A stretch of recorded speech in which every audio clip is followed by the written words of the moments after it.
kulanti wacan oo wanaagsan daawadayaal waxa la soo gaaray aamintii aan idiin soo gudbin jirnay warbixin ka soo gaaray guud ahaan geeyiga Soomaalida iyo caalamka intiisa kale. waa maalinimo Sabti ah 18 bishii September 2021 warka waxa si toos ah ugala socotaan Qool Media TV waxaan idin socodsiin doontaa anigoo ah Nasra Cumar Aar balse aan ku horumaro qodobada aad warka ku maqli doontaan. dawladda Mareykanka ayaa ka hadashay khilaafka ka dhex taagan madaxweyne Farmaajo iyo ra'iisul wasaare Roble. Somaliland ayaa go'aan ka soo saaraysa siyaasiyiinta xamar ku sugan ee ka soo jeeda Somaliland. Mareykanka ayaa qirtay duqeyn diyaaradeed oo ka dhacday dhawaan Kaabul oo ay caruur ku laayeen. daawadayaal kuwaas waa qaar ka mid ah qodobada aad warka ku maqli doontaan. Imkii haatan u diyaar garooba qodobadaas iyo kuwa kale oo faahfaahsan. faahfaahinta dheeraada ayaa ka soo baxaya dagaal xoogan oo saaka barqanimadii ka bilowday deegaanka Xananbuure ee gobolka Galgaduud kadib markii halkaasi lagu dilay qof ka mid ahaa dadka deegaanka. sida ay u xaqiijiyeen mas'uuliyiin ka tirsan dowlad goboleedka Soomaaliyeed ee Galmudug warbaahinta, dagaalkani ayaa u dhexeeya laba maleeshiya beeleed kuwaas oo kasoo kala jeeda magaalooyinka Dhuusamareeb iyo Cadaado.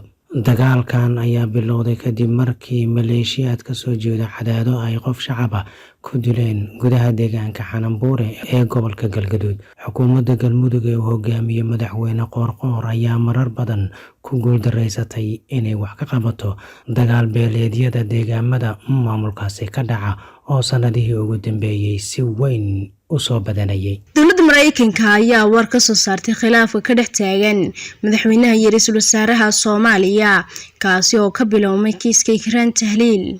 war qoraal oo ka soo baxay dawladda Mareykanka ayaa lagu sheegay inay muhiim tahay sidii loo waajihi lahaa arrimaha doorashooyinka dalka iyo sidii loo soo dooran lahaa baarlamaanka labada aqal ee Soomaaliya. waxaa sidoo kale warka Mareykanka ka soo baxay lagu yiri haddii uu khilaafku sii socdo waxa wiiqmi doona awoodda dowladnimada curdinka ee Soomaaliya isla markaana ay ka faa'iideysan karaan kooxaha Daacish iyo Al-Shabaab ee ka dagaalama gudaha Soomaaliya. waxaan ku boorinaynaa madaxweyne Farmaajo iyo ra'iisul wasaare Roble inay si nabad ah ku xaliyaan khilaafkooda oo ay si buuxda diiradda u saaraan soo afjaridda doorashooyinka Soomaaliya iyadoo aan dib u dhac kala dhicin.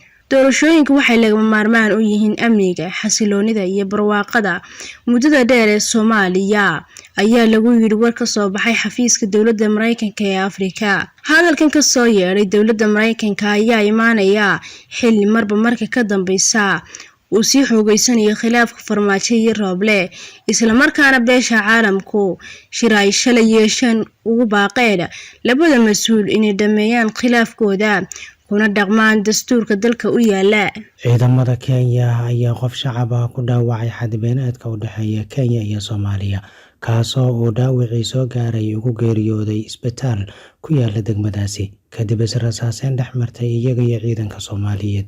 ciidamada Kenya ayaana goobta kaga cararay gaari dagaal oo ay wateen. allaha u naxariistay Siyaad Cumar oo ahaa muwaadin Soomaaliyeed oo dhaawac halis ah ay gaarsiiyeen ciidanka Kenya ee xadbeenaadka u dhexeeya Kenya iyo Soomaaliya ayaa u geeriyooday dhaawacii soo gaaray. waxaana socda dhaqdhaqaaqyo xoogan oo ay sameynayaan ciidamada Soomaaliya iyo kuwa Kenya oo xadbeenaadka ka socda. ciidamada Kenya ayaa xuduud beenaadka uga cararay gaari Languruusala. dawladda Mareykanka ayaa u gogol xaartay tallaabo cunaqabateyn cusub oo dheeraad ah lagu saarayo dhinacyada ku dagaalamaya waqooyiga Itoobiya halkaasoo kumanaan qof lagu dilay malaayiin kalena ay u baahan yihiin gargaar bani'aadanimo. amar fulineed oo cusub oo ka soo baxay aqalka cad ayaa u ogolaanaya Washington inay qaado tallaabo ciqaab ah oo ka dhan ah xubno ku jira dowladda Itoobiya ee la taliya jabhadda xoreynta dadka Tigreega TPLF iyo dowlad deegaanka Amxaarada haddii ay door ka qaataan sii socoshada colaadda carqaladeynta gargaarka bani'aadanimo ama ay geystaan xadgudubyo daran oo xuquuqda aadamaha. tallaabadan oo cadaadis ku saaraysa dhinacyada dagaalamaya inay yimaadaan miiska wadahadalka ayaa timid kadib markii Washington ay marar badan ku baaqday in wadahadal lagu dhameeyo colaadda iyo in gargaar la gaarsiiyo gobolka waqooyi ee Tigreega halkaas oo colaaddu ka bilaabatay. xogayaha arrimaha dibadda Mareykanka ayaa ku hanjabay in maqnaashaha xabad joojinta iyo in wadahadal lagu dhameeyo colaadda Itoobiya inay sababi doonto in Mareykanku magacaabi doono hogaamiyayaal ururo iyo hay'ado gaar ah kuwaasoo loo saari doono cunaqabataynta cusub. Warbaahinta dalka ayaa qortay in warqadu ra'iisul wasaaraha Itoobiya Abiy Ahmed u diray madaxweynaha Mareykanka Joe Biden oo Mareykanku ku eedeeyay inay ku guuldareysteen inay ka taageeraan halganka ay kula jirto TPLF. Dowladda deegaanka Amxaarada ayaa sheegtay inay iyana ka walaacsan tahay in Amxaarada lagu daro amar fulineedka madaxweynaha Mareykanka, laakiin waxay ballan qaaday inay taageeri doonto baaritaanka waaxda arrimaha dibadda Mareykanka iyo waaxda maaliyadda. Wasiirka warfaafinta Eritrea iyo afhayeenka kooxda TPLF ayaan weli wax hadal ah ka soo saarin arrintan. Mareykanka ayaa haatan qirtay in duqeyn dhanka cirka ah oo ka dhacday magaalada Kabul ee dalka Afghanistan maalmo uun ka hor inta aysan ciidamadiisu ka bixin dalkaasi ay ku dhinteen 10 qof oo aan waxba galabsan, sida uu warbaahinta u sheegay sarkaal Mareykan ah. Baaritaan ayaa lagu ogaaday in duqeyntaasi oo dhacday 29 Agoosto lagu dilay shaqaale samafal ah oo aan waxba galabsan iyo 9 xubnood oo qoyskiisa ka tirsan, kuwa oo ay ku jiraan 7 caruur ah. Ilmaha ugu da'da yar ayaa la sheegayaa inuu jiray 2 sano oo kaliya. Sirdoonka Mareykanka ayaa muddo 8 saacadood ah ku raad joogay gaariga uu watay ninkaasi, iyagoo rumaysanaya inuu xiriir la leeyahay kooxda la baxday dowladda Islaamiga ee gobolka Khorasan. Duqeyntaasi ayaa ahayd falkii ugu dambeysay ee ciidamada Mareykanku ay ka fuliyaan gudaha dalka Afghanistan ka hor inta aysan soo afjarin howlgalkooda militari ay ka wadeen gudaha dalkaasi muddo 20 sano ah. Gudoomiyaha xisbiga mucaaradka ee Somaliland Faysal Cali Waraabe oo maanta shir jaraa'id ku qabtay magaalada Hargeysa ayaa sheegay in la qorsheynayo in xeer laga soo saaro siyaasiyiinta reer Somaliland ee ku sugan magaalada Muqdisho. Waxa uu sheegay in xeerkaas uu ciqaab u noqonayo siyaasiyiinta sheegta in Somaliland ay matalaan ee ku jira hay'adaha dowladda Soomaaliya iyo siyaasadeedaba. Sida uu sheegay, xeer in laga soo saaro ayaan doonaynaa.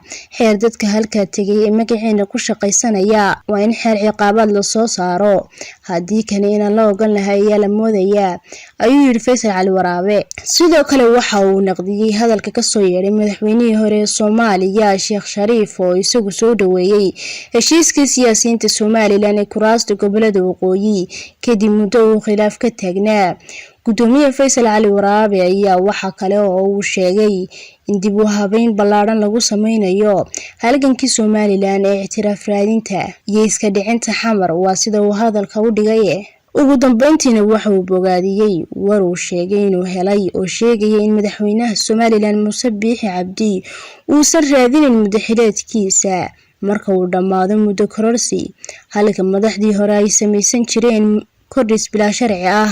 Maamul goboleedyada Galmudug iyo Puntland ayaa isugu yimid wada hadallo lagu dhameynayo colaad muddo ka taagneyd deegaano hoostaga magaalooyinka Galinsoor iyo Dhabad, taasi oo u dhaxaysa beelo deegaankaasi kasoo kala jeeda.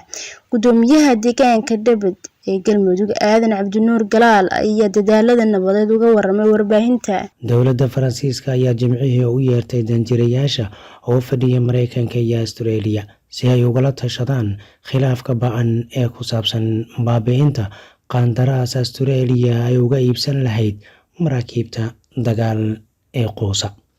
Wasiirka arrimaha dibadda Faransiiska ayaa sheegay in madaxweynaha Faransiiska Emmanuel Macron uu amray in dib loogu yeero danjirayaasha kadib markii Australia ay ka baxday heshiiskii ay ku iibsan lahayd maraakiibta dagaalka ee badda hoosteeda quusa ee uu farsameeyo Faransiiska. In laga baxo mashruuc kala iibsi maraakiibta dagaalka ee quusa ee u dhexeeya Australia iyo Faransiiska oo laga shaqaynayay tan iyo sanadkii 2016 waxa ay ka dhigan tahay dhaqan aan la aqbali karin in uu dhex maro xulafada, ayuu yiri wasiirka arrimaha dibadda ee Faransiiska. Faransa waxay dareemaysaa in dhabarka laga mideeyay, ayuu yiri wasiirka.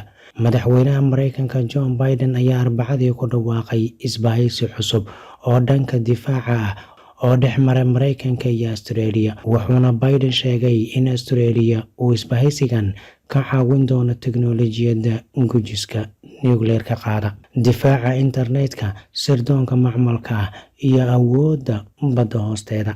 Heshiiska ay wada saxiixdeen Mareykanka iyo Australia ayaa si weyn loogu arkaa mid looga gol leeyahay in looga hortago kororka awoodeed ee dalkaasi Shiinaha. Tallaabadan ayaa waxaa si weyn uga carooday Faransiiska oo qandaraaskan ay la gashay Australia sanadkii 2016 ee lagu kala iibsan lahaa maraakiibta dagaalka ee badda hoostooda quusa oo lagu kala iibsan lahaa adduun lacageed oo dhan 36.5 milyan. Faransiiska ma aysan qarin carada ay ka qaadeen heshiiskaasi, waxayna maalinta Khamiista ay ku eedeeyeen Australia inay gadaal ka toogatay, halka Washingtonna ay ku eedeeyeen inay la soo baxday dhaqankii lagu yaqaanay madaxweynihii hore ee Mareykanka Donald Trump. Runtii tallaabadani waa gadaalka toogasho, waxaan Australia la samaysanay xiriir ku dhisan aaminaad, balse kalsoonidii waxa ay kusii dhammaatay khiyaano, ayuu yiri wasiirka arrimaha dibadda ee dalkaasi Faransiiska. Geesti kale waxaa shir degdeg ah qabtay golaha ammaanka ee qaramada midoobay iyagoo wada tashiyo degdeg ah ka yeeshay xiisadda siyaasadeed ee sii xumaanaysa ee Soomaaliya, taas oo halis gelin karta doorashooyinka qaranka. Ergeyga gaarka ah ee qaramada midoobay ee Soomaaliya James Swan ayaa golaha ammaanka u gudbiyay warbixin ku saabsan walaaca xooggan ee ay ka qabaan khilaafka sii kordhaya ee u dhexeeya ra'iisul wasaaraha iyo madaxweynaha. Kulanka ayaa daba socday bayaanka madaxweyne Farmaajo ee Khamiistii uu ku sheegay inuu hakiyay awoodda ra'iisul wasaare Roble ee ah inuu wax magacaabo ama uu eriyo mas'uuliyiinta, waana tallaabadii ugu dambeysay ee xiriirkooda sii xumaynaysay. Danjiraha Britain ee qaramada midoobay Barbara ayaa sheegtay in xiisadda